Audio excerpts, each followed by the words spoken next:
Assalamualaikum warahmatullahi wabarakatuh. Teman-teman sehat semua ya. Bunda berharap kalian semua berada dalam lindungan, rahmat dan ridho Allah Subhanahu wa taala.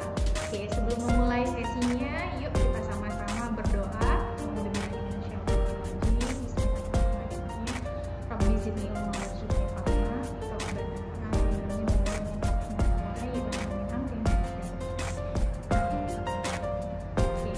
Teman-teman, di pertemuan kali ini Bunda akan melanjutkan apa yang pernah Bunda paparkan pada pertemuan sebelumnya. Di kelas 12 kita akan belajar tentang bagaimana ilmu akuntansi. Yang pertama, kita akan belajar tentang pengantar ilmu akuntansi. Yang kedua, tentang dasar-dasar dalam ilmu akuntansi. Yang ketiga, akuntansi pada perusahaan jasa. Yang keempat, penutupan siklus akuntansi pada perusahaan jasa. Yang kelima, tentang akuntansi pada perusahaan dagang. Dan yang terakhir, penutupan siklus akuntansi pada perusahaan dagang. Nah, kita punya 6 bahasan dalam kurang lebih 6 bulan ke depan. Ya, semangat terus ya teman-teman.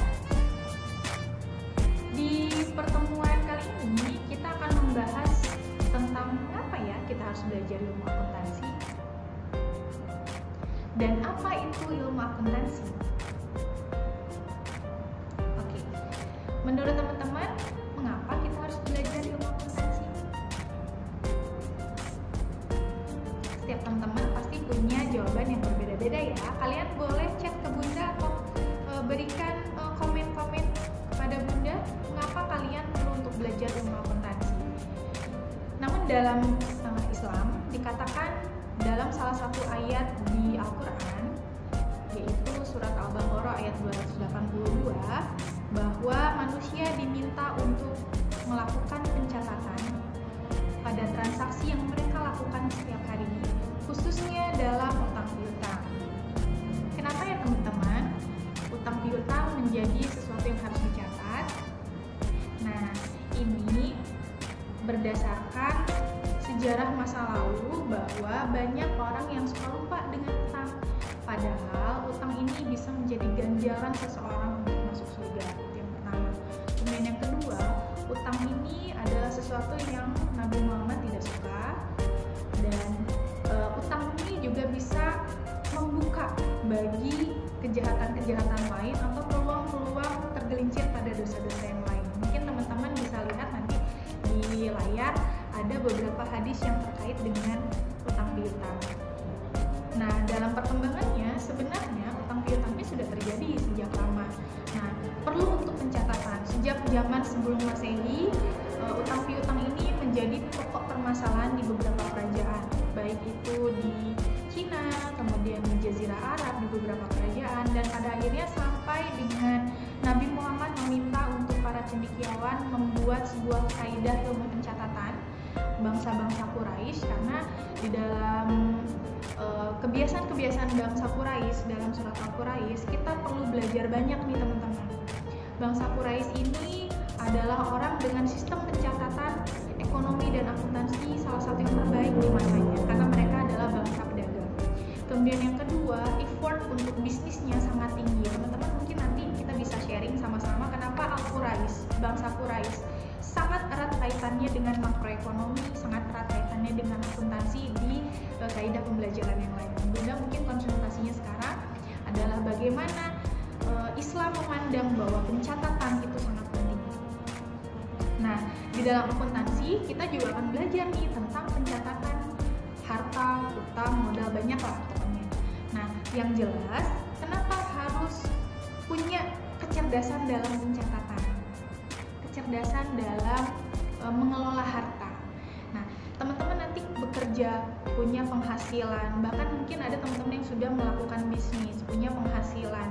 Ketika kalian sudah diberikan jalan nih sama Allah untuk mencari harta, berarti kalian punya kecerdasan mencari harta. Maka perlu bagi kalian untuk punya kecerdasan untuk mengelola harta. Salah satunya dengan melakukan pencatatan.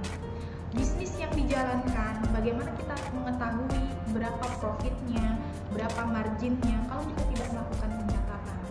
Nah, sehingga di dalam ilmu akuntansi ini penting untuk kita pelajari, karena di dalam belajar tentang bagaimana memanage keuangan, bagaimana mencari dan mengelola harta, bagaimana kita melakukan posting-posting untuk skala prioritas dalam bisnis maupun secara personal, dan bagaimana kita mengetahui kaidah-kaidah pencatatan yang dikembangkan sejak akuntansi itu ada sebagai sebuah disiplin ilmu.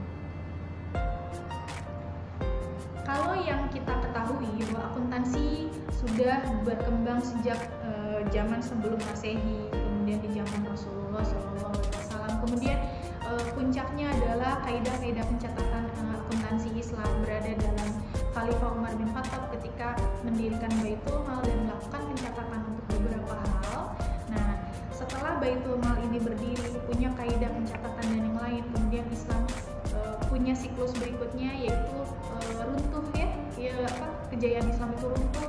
Kemudian ada tahapan berikutnya tentang siapa yang mengembangkan ilmu akuntansi. Nah, kita akan belajar tentang siapa sih tokoh berikutnya dari Jazirah Elfa yang mengembangkan tentang sistem pencatatan akuntansi.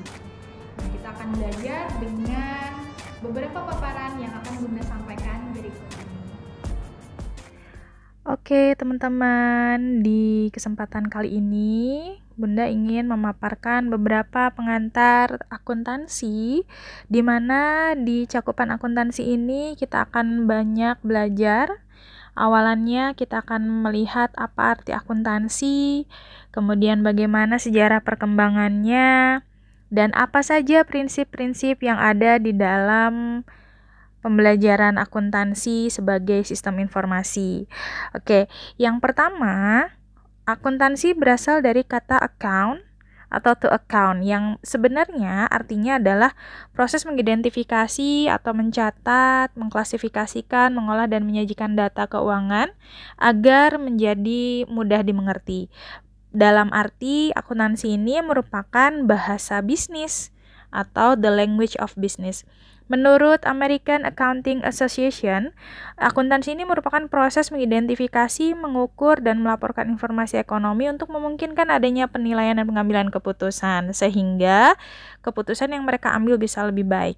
Nah, sejarah perkembangannya dimulai dari peradaban Kaldea, dulu sudah ada pencatatan sederhana, kemudian Zenon di peradaban Yunani, dan kemudian berkembang pesat di era Umar bin Khattab, di mana waktu itu sistem pencatatannya berada dalam satu diwan namanya. Nah, sejarah perkembangan berikutnya setelah Umar bin Khattab, khalifah berikutnya, dan akhirnya sampai pada ke Abdullah bin Muhammad bin Kayak. Di sini akuntansi didapat manuskrip-manuskripnya, kemudian dikembangkan Al-Khawarizmi sampai pada akhirnya dikembangkan kembali oleh Luca Pacioli. Nah, selain itu, di sini juga ada prinsip akuntansi, teman-teman. Yang pertama, entitas ekonomi, bahwa akuntansi perlu untuk memisahkan harta bisnis dan harta pribadi, harus punya satuan moneter, dan kemudian ada juga tentang biaya historis, kemudian ada pengungkapan penuh, dan prinsip kesinambungan usaha. Teman-teman bisa lihat langsung beberapa prinsip yang ada dalam akuntansi ini, dan pada dasarnya seluruh prinsip-prinsip ini perlu untuk ada dalam sistem informasi laporan keuangan. Yang jelas dari semua prinsip ini yang paling utama adalah bagaimana menjunjung matching atau bagaimana data yang ada sesuai dengan fakta. Seperti itu teman-teman kurang lebihnya. Jazakumullah khairan.